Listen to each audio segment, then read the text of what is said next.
मुखलिस हूँ। इसी शहर फतेहपुर कमाल के बहुत बड़ा फख्र और बहुत बड़ा मान हजरत अल्लामा मौलाना मुफ्ती मोहम्मद ज़ीशान कारी साहब। नारे तकबीर, नारे रिसालत, नारे खिलाफत, नारे हैदरी, जश्न ईद मिलादुन नबी, सरकार की आमद, दिलदार की आमद, सोहरे की आमद, नारे रिसालत। हाथ वाला भी तले रखी बेटे हुए सारे सहाबी नबी, माशाल्लाह माशाल्लाह, हर सहाबी नबी, हर सहाबी नबी, हर सहाबी नबी।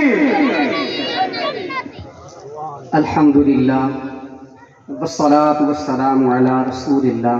दुरूद पाक पढ़िए। अल्लाहुम्मा सल्लि अला सय्यिदिना व मौलाना मुहम्मदिन मादिनिल जूदि वल करम व आलि बारिक वसल्लम अलैहि।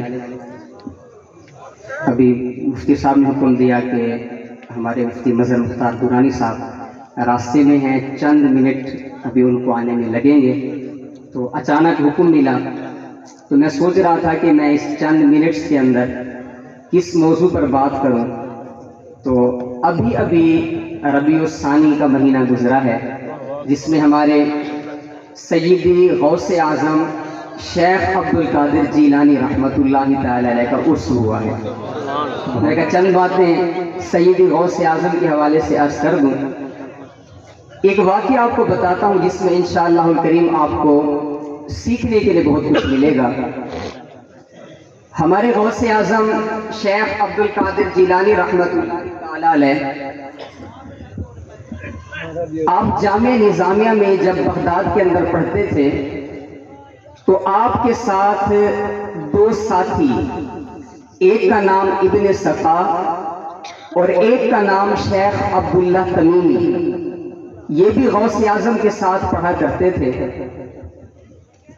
एक मर्तबा इन तीनों ने ये प्रोग्राम बनाया कि हमारे इलाके में जो एक अल्लाह के बहुत नेक बंदे जिनका नाम गौस था, क्यों ना उनकी ज़ियारत के लिए चलें।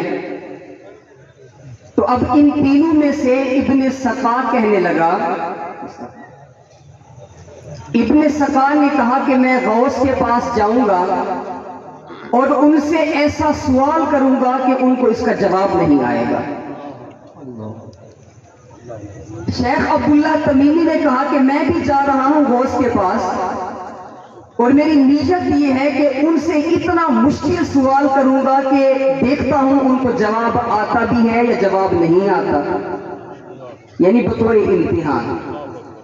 जब हमारे गौसे आज़म शेख अब्दुल कादिर जीलानी रहमतुल्लाहि ताला अलैह की बात आती है तो आपने फरमाया कि नाऊज़ु बिल्लाह मिन ज़ालिक, अस्तग़फिरुल्लाह, मैं उनसे कोई सवाल नहीं करूंगा, बल्कि मैं तो सिर्फ इस वजह से जा रहा हूं कि उनकी ज़ियारत करूंगा और बरकतें हासिल करूंगा। सुभान अल्लाह, सुभान अल्लाह। अब ये तीनों चल पड़ते हैं।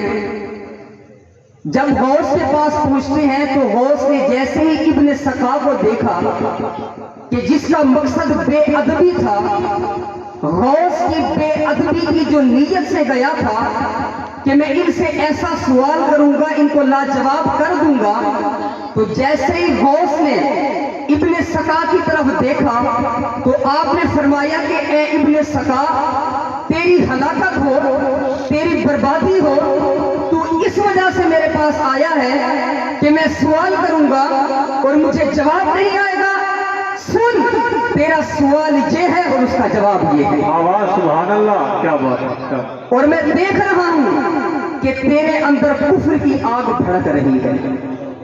फिर गौस ने शेख अब्दुल्ला तमीमी की तरफ देखा और फरमाया कि ए अब्दुल्ला, तू मेरे पास इस वजह से आया था कि मुझे सवाल का जवाब नहीं आएगा। सुन, तेरा सवाल ये है, उसका जवाब ये है, और मैं देख रहा हूं कि दुनिया तेरे कानों की लो तक पहुंच जाएगी। फिर उस गौस ने हमारे गौसे आज़म शेख अब्दुल कादिर जीलानी रहमतुल्लाहि ताला अलैह की तरफ प्यार से देखा और फरमाया, ए अब्दुल कादिर, अदब करके तूने अल्लाह रसूल को राजी कर लिया है। और सुन, मैं देख रहा हूं कि कल तू बगदाद में मिंबर रसूल पर बैठा होगा और ये ऐलान करेगा, कदमी हाज़िही अला रक़बति कुल्ली वली शिल्ला, कि मेरा ये कदम तमाम औलिया की गर्दनों पर है। सुभान अल्लाह, सुभान अल्लाह, क्या बात। تو پھر لوگوں نے دیکھا کہ ایسا ہی ہوا کہ ابن سکا جو اللہ کے نیک بندے کی بے ادبی کی نیت سے گیا تھا وہ کافر ہو کے مرا، اور شیخ عبداللہ تمیمی وہ بھی دنیا میں غرق ہو گیا، دین اس سے چھوٹ گیا۔ اور ہمارے غوث نے جب اللہ کے نیک بندے کا ادب کیا تو ایک وقت آتا ہے غوث اعظم بغداد میں منبر پر بیٹھتے ہیں اور اعلان کرتے ہیں کہ قدمی حاضی علی رقبتی کل ولی اللہ، کہ میرا یہ قدم تمام اولیاء کی گردنوں پر ہے۔ اعلیٰ حضرت امام اہل سنت اشاہ امام احمد رضا خان رحمۃ اللہ علیہ بھی تو فرماتے ہیں نا کہ جس کی منبر بنی گردن اولیاء، جس کی منبر بنی گردن اولیاء، اس قدم کی کرامت پہ لاکھوں سلام۔ پیارے بھائی پتہ یہ چلا کہ کبھی بھی کسی عالم دین سے اس نیت سے سوال نہیں کرنا چاہیے کہ میں چیک کروں اس کو آتا بھی ہے یا نہیں آتا، یا کوئی اللہ کا نیک بندہ ہو، ولی ہو، اس سے اس طرح کا معاملہ نہیں کرنا چاہیے۔ بے ادبی کا سوچنا بھی نہیں چاہیے کہ بے ادبی ایمان برباد کر دیتی ہے۔ اور بخاری شریف کی حدیث پاک ہے، نبی پاک صلی اللہ علیہ وآلہ وسلم نے ارشاد فرمایا کہ اللہ پاک فرماتا ہے، حدیث قدسی ہے، من عادی لی ولیًا فقد آذنتہ بالحرب، کہ جس نے میرے کسی ولی کے ساتھ دشمنی کی میرا اس کے ساتھ اعلان جنگ ہے۔ جو کسی ولی کے ساتھ دشمنی کرے اعلان جنگ ہے۔ تو جس کے ساتھ اللہ جنگ فرمائے، آپ سوچیں اس کی دنیا بھی برباد آخرت بھی برباد۔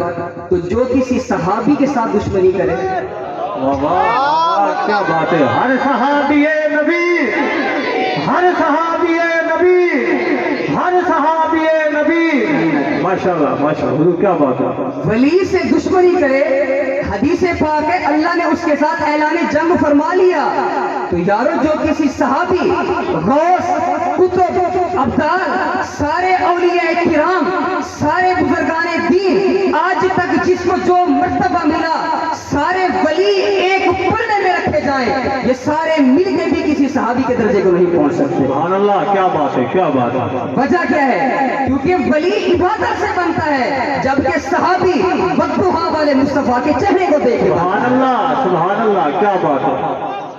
تو جو کسی ولی سے دشمنی کرے اس کے ساتھ اعلان جنگ، تو جو کسی صحابی سے کرے، جو کسی اہل بیت افراد کے ساتھ کرے جنگ، تو یقیناً اس کے ساتھ اللہ کا اعلان جنگ ہے۔ اور تاریخ آپ یاد رکھیں، پہلے بھی تاریخ دیکھ لیں، آئندہ بھی دیکھے گا کہ ایسے لوگوں کی دنیا بھی برباد ہے، ان کی آخرت بھی برباد ہے۔ سبحان اللہ۔ تو اللہ تبارک و تعالی ہمیں بے ادبی سے بچائے، اللہ پاک ہمیں بے ادبی سے بچائے، اللہ پاک ہمیں سب کا ادب نصیب فرمائے۔